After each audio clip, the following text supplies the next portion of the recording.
Perkenalkan, nama saya Putu Kartika Widyasari, NIM 2002612012026, dokter muda Departemen Anestesiologi dan juga Terapi Intensif FKU Unit RSP Sanglah, periode 04 Oktober sampai 14 November 2021. Pada kesempatan kali ini saya akan mempresentasikan tentang BLS atau Basic Life Support. BLS, Basic Life Support, atau bantuan hidup dasar, itu merupakan suatu prosedur darurat yang terdiri dari pengenalan langsung terhadap henti jantung mendadak, dan juga aktivasi sistem tanggap darurat, cardiopulmonary resuscitation, dan juga defibrilasi cepat dengan defibrilator eksternal otomatis atau automated external defibrillator. Nah, tujuan dari BLS itu sendiri adalah untuk mempertahankan ventilasi paru dan juga mendistribusikan darah, sehingga oksigenasi ke jaringan tubuh tetap berlanjut.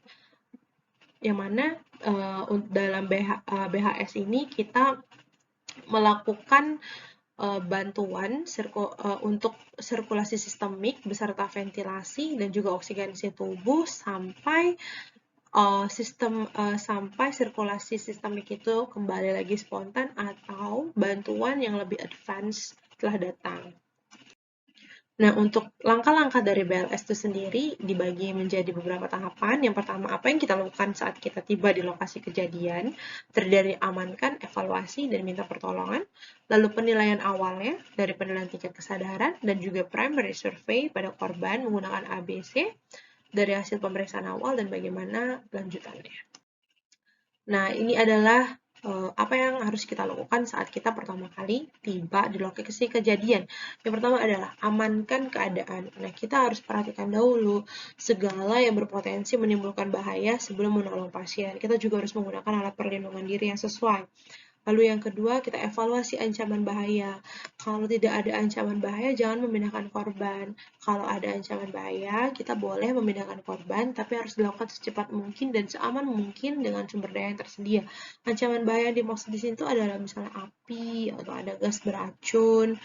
Nah, yang ketiga, kita melakukan evaluasi penyebab cedera atau mekanisme cedera. Ini tuh bisa dilakukan dengan cara kita menggali informasi melalui saksi mata, apa yang terjadi, dan kita bisa menggunakan informasi tersebut untuk menilai apa yang terjadi. Evaluasi ini akan menjadi petunjuk yang mungkin dari penyebab terjadinya kegawatan dan bagaimana korban mendapatkan cederanya. Nah, kita juga harus memikirkan dari evaluasi penyebab cedera atau mekanisme cedera ini, kita juga bisa memikirkan kemungkinan korban ini untuk dipindahkan dari tempat kejadian itu bagaimana. Lalu selanjutnya kita juga mengevaluasi jumlah korban, karena kita tidak boleh berpikir kalau dalam satu kejadian itu hanya ada satu orang korban, karena bisa aja itu ada korban lainnya. Jadi, kita harus mengevaluasi keadaan jumlah korban ini sekitarnya bila mana terdapat ada korban lain. Selanjutnya adalah meminta pertolongan. Meminta pertolongan atau meminta bantuan ke orang sekitar tempat kejadian. Nah, hal ini sangat penting karena akan sangat sulit sekali untuk menolong pasien seorang diri. Apabila ada lebih dari satu penolong, maka akan lebih efektif untuk menangani korban. Seperti yang satunya adalah untuk pengaktifan EMS dan juga mengamankan lokasi. Selanjutnya, setelah meminta pertolongan, kita melakukan evaluasi kesan awal. Evaluasi gejala dan tanda yang mengindikasikan kegawat daruratan yang mengancam nyawa korban, seperti adanya sumbatan jalan nafas, perdarahan, dan juga sebagainya.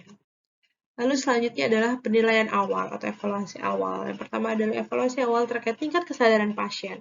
Tingkat kesadaran pasien itu ada menggunakan singkatan. Kita ada AVPU, yang A itu adalah alert, yang mana adalah pasiennya itu sadar atau korbannya sadar, meskipun masih dalam keadaan bingung terhadap apa yang terjadi.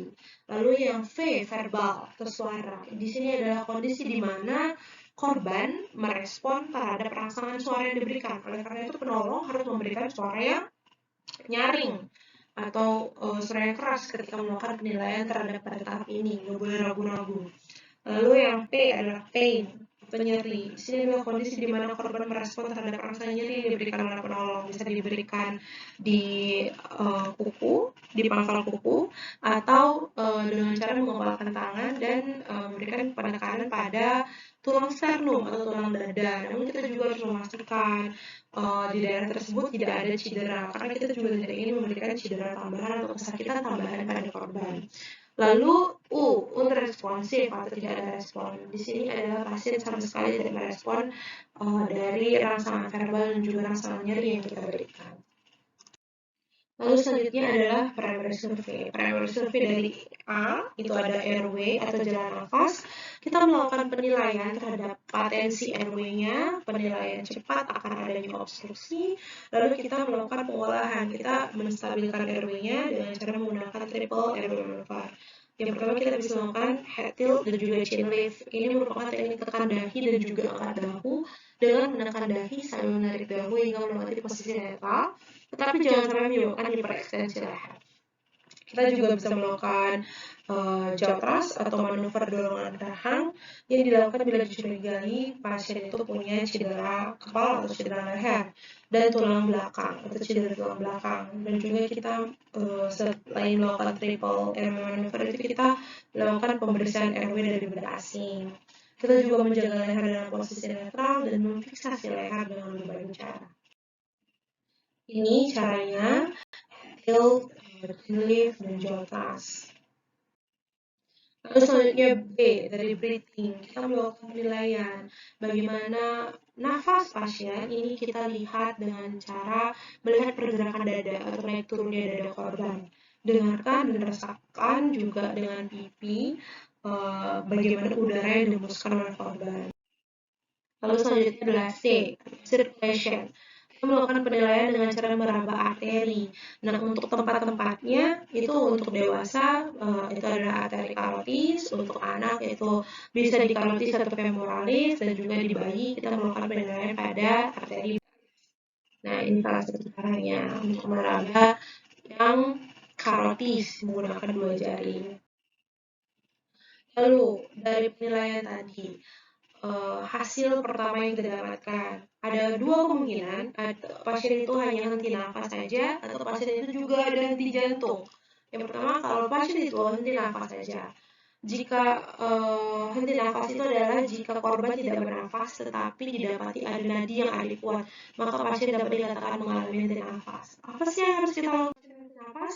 Yang pertama, minta bantuan mengaktifkan sistem tanggapan darurat. Kalau di Indonesia untuk memanggil ambulans dan juga rescue, kita telepon 118. Lalu yang kedua, kita memberikan bantuan nafas. Bantuan nafas dengan cara apa? Nanti saya akan jelaskan. Dan yang ketiga, kita harus pastikan dada korban mengembang pada setiap pemberian nafas. Dan yang keempat, kita ada memeriksa. Kita harus memeriksa dan memastikan beberapa hal. Oke, dari bantuan nafas dulu. Bantuan nafas itu caranya yang pertama adalah kita memastikan jalan nafas bersih dari sumbatan yang tadi dari airway. Lalu yang kedua, kita memberikan 1 kali bantuan nafas setiap 5-6 detik dengan durasi sekitar 1 detik untuk tiap pemberian nafas. Ada 3 cara pemberian ventilasi, yaitu dengan mouth to mouth ventilation, ada pocket mask, dan juga ada big valve mask resuscitation. Lalu yang keempat tadi periksa kan. Nah, apa aja yang harus diperiksa? Periksa nadi setiap 2 menit. Karena pemberian jalan nafas harus dilanjutkan hingga korban mulai bernafas dengan spontan, dengan penolong terlatih tiba, dan juga kalau nadi korban menghilang, penolong itu harus siap melakukan RJP dan memasangkan AED bila tersedia AED-nya. Serta apabila keadaan lingkungan menjadi tidak aman. Lalu hasil yang kedua, jika didapatkan henti jantung. Henti jantung ini adalah jika korban tidak bernafas, nadi tidak ada respon, maka pasien dapat dikatakan mengalami henti jantung. Henti jantung itu punya critical time atau time limit. Kalau dia terjadi 0 sampai 1 menit, dia akan menyebabkan cardiac irritability. 0 sampai 4 menit akan menyebabkan brain damage. 4 sampai 6 menit, 0 sampai 4 brain damage non likely, 4 sampai 6 kemungkinan brain damage atau brain damage possible, potensial brain damage, 6 sampai 10 menit terjadi brain damage very likely. Jadi kalau udah lebih dari 10 menit itu brain damage-nya udah irreversible, nggak bisa kembali lagi. Itu disebabkan karena henti jantung. Jadi pada henti jantung ini time is critical.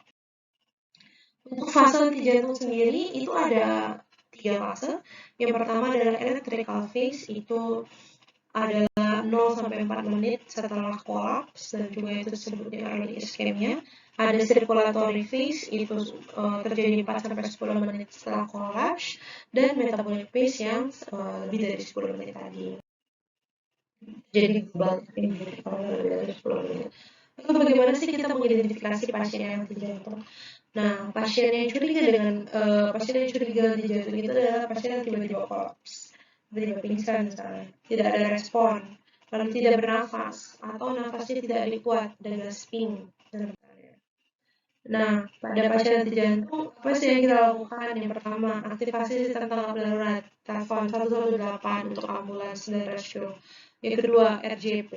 Dan yang ketiga, kalau ada AED, kita pasang AED. RJP. Caranya RJP, yang pertama, letakkan korban pada permukaan yang datar, keras, untuk memastikan bahwa korban mendapat penekanan yang adekuat. Lalu pastikan bagian dada korban terbuka untuk meyakinkan penempatan tangan yang benar dan untuk melihat recoil dada. Lalu letakkan tangan di tengah-tengah dada korban, tumpukan salah satu pangkal tangan pada daerah separuh bawah tulang dada dan tangan lainnya di atas tangan yang bertumpuk tersebut. Lengan harus lurus 90 derajat terhadap dada korban dan dengan bahu penolong sebagai tumpuan atas. Lalu lakukan penekanan pada dada dengan kecepatan 100-120 kali per menit dengan kedalaman minimal 5 cm tetapi tidak boleh lebih dari 5 cm. Selama melakukan penekanan, pastikan bahwa dinding dada diberikan kesempatan untuk mengembang kembali ke bentuknya semula atau recoil penuh, dan berikan 2 kali bantuan nafas setiap selesai melakukan 30 kali kompresi dada dengan durasi selama 1 detik untuk tiap pemberian nafas. Nah, pastikan juga dada mengembang untuk tiap pemberian bantuan nafas. Untuk penolong yang tidak terlatih dalam melakukan RJP, disarankan untuk melakukan penekanan dada saja secara terus-menerus. Nah, ini merupakan caranya untuk melakukan penekanan dada. Posisi telapak tangan siku lengan atas dan bahu sejajar. Pompa diberikan di pertengahan bawah tulang dada sejajar puting susu kalau pada pria. Nah, yang menjadi tumpuan itu adalah tumit atau telapak tangan. Oke, selanjutnya untuk AED. Kalau ada AED, kita bisa pasangkan AED itu dengan cara menyalakan AED. Yang kedua, pastikan dada pasien terbuka dan juga kering. Letakkan pad pada dada korban, pada dada pasien. Lalu gunakan pad dewasa untuk korban dewasa dan anak dengan usia di atas 8 tahun atau dengan berat di atas 55 pound atau di atas 25 kg. Tempatkan satu pad di dada kanan atas di bawah tulang selangkah kanan dan tempatkan pad yang lain di dada kiri pada garis tengah ketiak beberapa inci di bawah ketiak kiri. Lalu hubungkan konektor dan tekan tombol analyze. Beritahukan kepada semua orang dengan memberikan clear sebagai tanda untuk tidak menyentuh korban selama AED menganalisis. Hal ini dilakukan agar analisis yang didapatkan lebih akurat. Lalu ketika clear disebutkan, penolong yang bertugas untuk melakukan RJP harus menghentikan penekanan dada dan mengangkat tangannya beberapa inci di atas dada, tetapi masih berada pada posisi bersiap untuk melanjutkan penekanan segera setelah kejut listrik diberikan atau AED menyarankan bahwa listrik tidak diindikasikan. Selanjutnya, kita amati analisis AED dan siapkan untuk pemberian kejut listrik bila diperlukan. Pastikan tidak ada seorang pun yang kontak dengan pasien. Siapkan penolong pada posisi untuk siap melanjutkan penekanan dada segera setelah kejut listrik diberikan dan berikan kejut listrik dengan menekan tombol shock bila ada indikasi. Setelah kejut listrik diberikan, segera lakukan penekanan dada lagi dan lakukan selama 2 menit sekitar 5 siklus hingga AED menyarankan untuk melakukan analisis ulang. Nah, adanya tanda kembalinya sirkulasi spontan atau diperintahkan oleh ketua tim atau anggota terlatih untuk berhenti. Jadi, untuk berhenti RJP itu ada jika lalu penolong kelelahan. Lalu, jika sudah ada sirkulasi spontan atau ketua tim dan anggota terlatih sudah datang dan menyuruh untuk berhenti.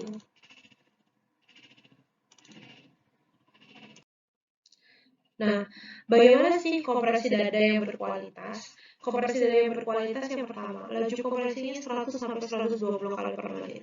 Kedalaman kompresinya pada dewasa minimal 2 sampai 2,4 inci atau 5 sampai 6 cm, anak-anak minimal sepertiga diameter AP kira-kira 2 inci atau 5 cm, dan bayi minimal sepertiga diameter AP kira-kira 1,5 inci atau 4 cm.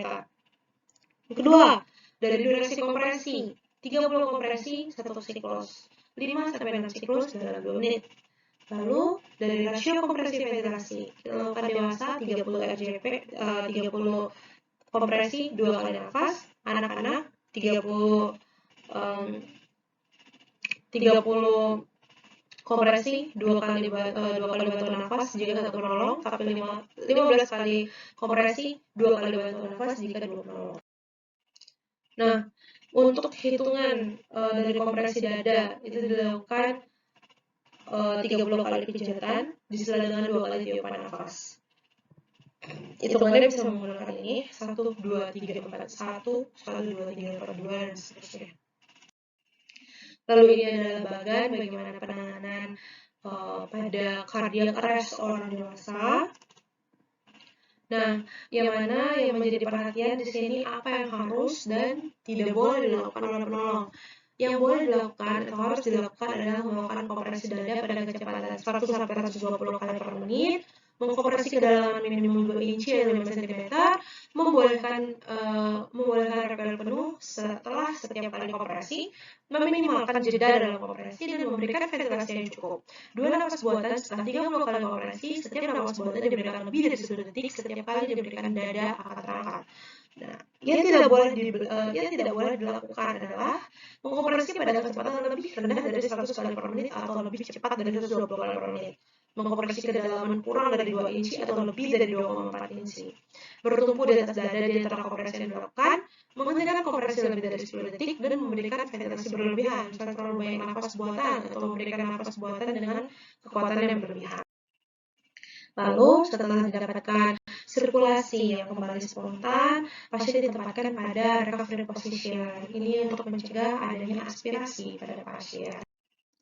Nah, untuk perawatan pasca henti jantung, itu kita melakukan pengoptimalan fungsi kardiopulmoner dan juga perfungsi organ vital. Kita melakukan transportasi ke rumah sakit yang sesuai atau kita rawat di ICU, lalu kita identifikasi dan juga intervensi sindrom koroner akutnya, kita mengontrol suhu untuk mengoptimalkan pemulihan status neurologis, dan juga kita melakukan antisipasi, memberikan pengobatan, dan juga prevensi disfungsi beberapa organ. Baiklah, sekian presentasi saya tentang basic life support. Terima kasih atas perhatiannya. Mohon maaf jika selama presentasi ada kesalahan sengaja maupun tidak disengaja, dan saya mohon maaf kalau masih banyak ada kekurangan dari materi yang saya sampaikan. Terima kasih.